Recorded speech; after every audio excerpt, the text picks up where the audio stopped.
So marble tile with this size grout joint, you're allowed about a 32nd inch of lippage. As you can see, there's multiple spots around this shower where we've got well in excess of a 32nd of an inch lippage. This is probably getting closer to an eighth right here.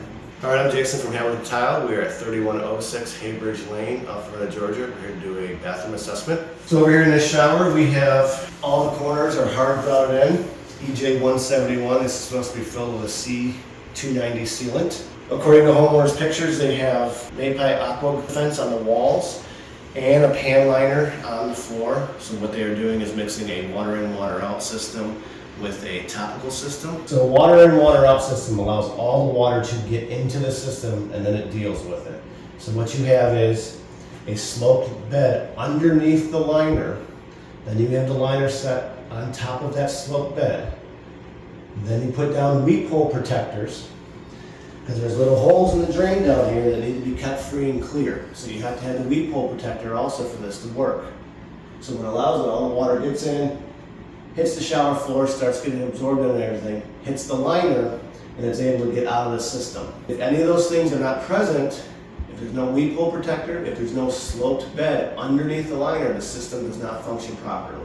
They also can't have, with a water in, water out system, this bench area can't have any board attached through the liner. So if cement board was used here, you can't have any screws here, you can't have any screws here, because otherwise you puncture into waterproofing. So a lot of these installation specifications are ignored because now they're trying to mix a topical waterproofing system with a water in, water out system.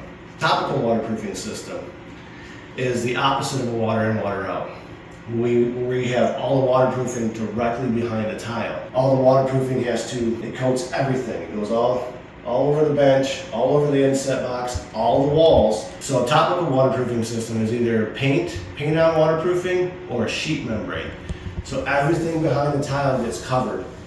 All the walls, all the benches, all the seams, the entire pan liner, and there's a different style of drain that allows you to topically attach the waterproofing to the drain. And you have to have that type of drain, or there's an adapter they sell for a regular type drain to be able to have a topical waterproofing system work.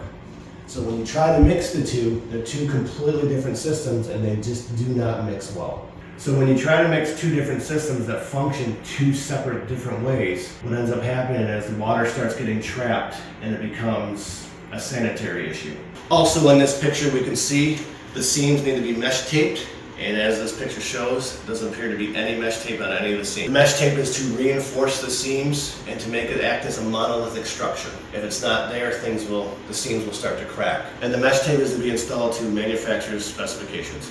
So also on the main floor outside the shower, we already have signs of floor movement. We have cracking. This grout joint's cracked almost all the way across this floor.